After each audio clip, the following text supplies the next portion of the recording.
If your hotel is fully booked, your restaurant is busy, and you still feel cash strained, this video is for you. Across Kenya and East Africa, we are seeing hospitality businesses that look successful on paper but are quietly bleeding money operationally. Today, Africa Business Risk Review breaks down why this happens and what owners and managers must look at immediately. This is not about fraud headlines or dramatic scandals. This is about everyday operational decisions that slowly destroy margin. In Kenya's hospitality sector, one of the most dangerous assumptions is this: if the hotel is full, the business must be healthy. That assumption is wrong. High occupancy does not automatically mean a strong cash flow, and strong revenue reports do not always mean revenue is actually being collected. In many Kenyan hotels and lodges, revenue is reported correctly in the system but collected inaccurately on the ground. Well, let's start with the rate overrides. In practice, we see front office teams adjusting room rates to close a deal, corporate clients, walk-ins, last-minute bookings, often without documented approvals. Individually, each override looks small, a few thousand shillings here, a discount there, but over time, those overrides quietly distort your true room revenue. Then there are complimentary rooms.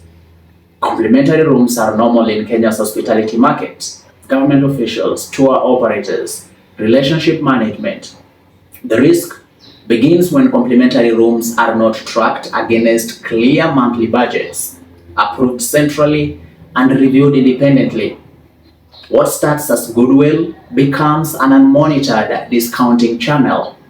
Another common gap is between the front office and the finance team. Front office focuses on occupancy, finance focuses on reports. When daily reconciliation is weak, mismatches go unnoticed. By the time management sees the numbers, the loss has already happened. This is the real danger. When controls are weak, the system reports success while cash quietly disappears.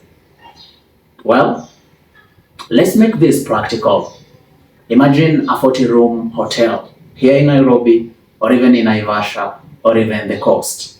If that hotel loses just 2,000 Kenya shillings per room per day through unapproved overrides, complimentaries, or reconciliation gaps, that is like 80,000 Kenya shillings per day. Over a month, that is over 2.4 million Kenya shillings. Over a year, you're looking at losses running into tens of millions of Kenya shillings. Nothing dramatic happened.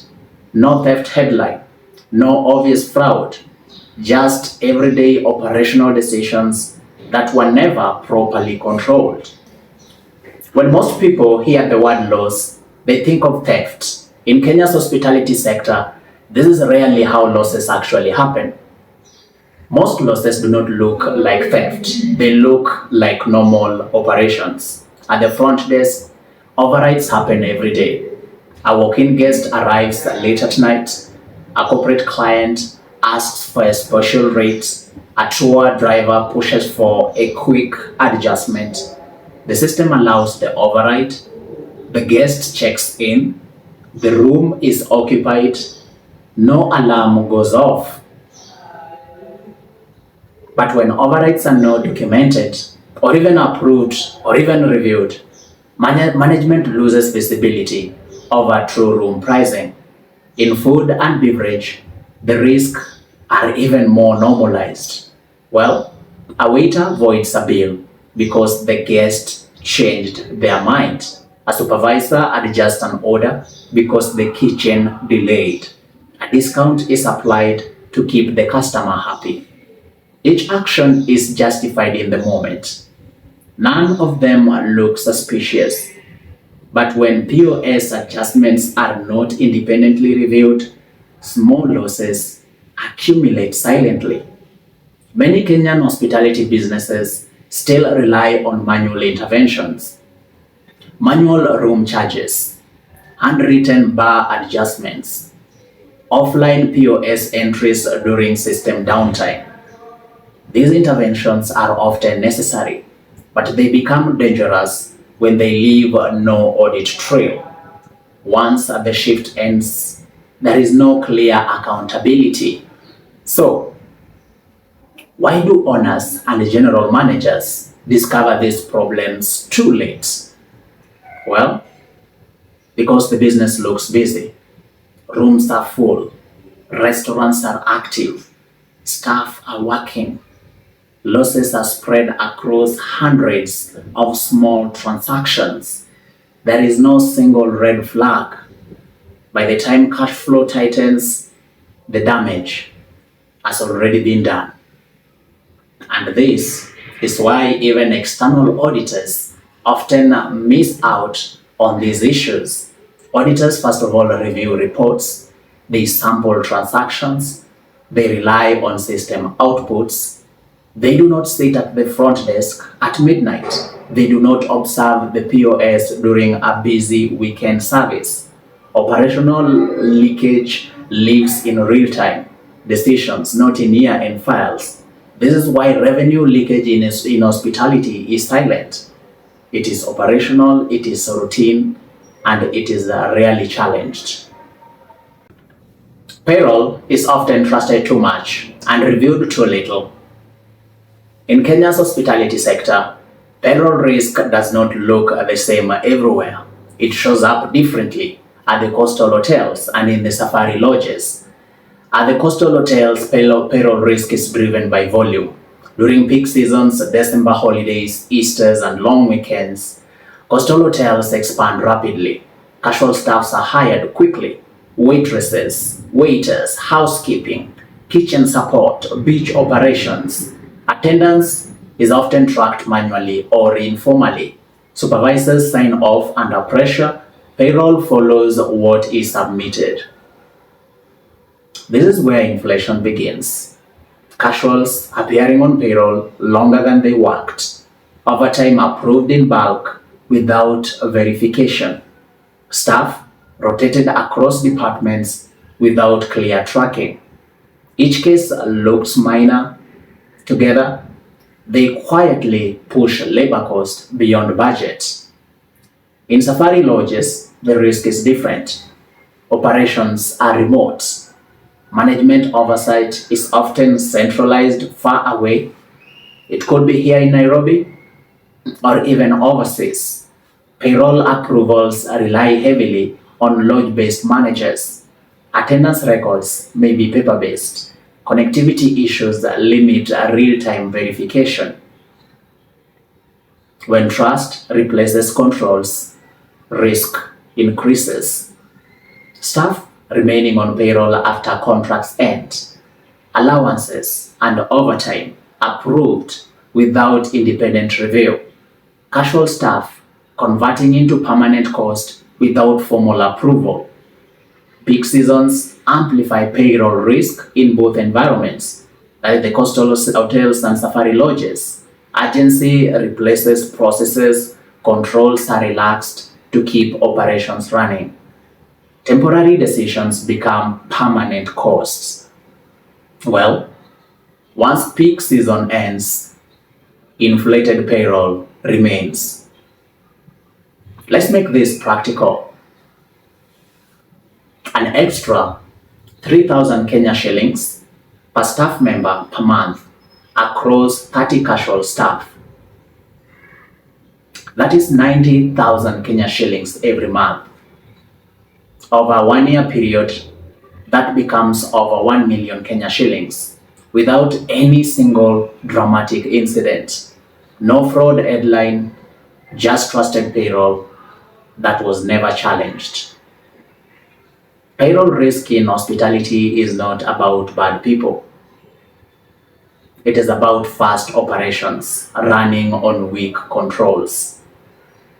And well, if payroll keeps rising, but service quality hasn't changed, then this is why. Many hospitality businesses do not know their true food cost. They know what the report says, but not what the kitchen actually consumes. At the coastal hotels, food and beverage operations are run on volume, multiple outlets, buffets, events, high guest turnover. This creates three major risk areas. Number one, suppliers change frequently. Price fluctuates with seasonality, fuel cost, and availability. Without a regular price verification, the same item is delivered at different prices within the same month. Because supply continues uninterrupted, price drift goes unnoticed. Second, we have stock counts at the coast are often rushed. High humidity increases spoilage. Fast-moving items are difficult to track. Counts are sometimes estimated rather than verified. Variances becomes expected and eventually ignored. Buffets and high volume service makes recipe compliance even very difficult. Portion sizes vary by shifts. Substitutions are made without cost impact analysis.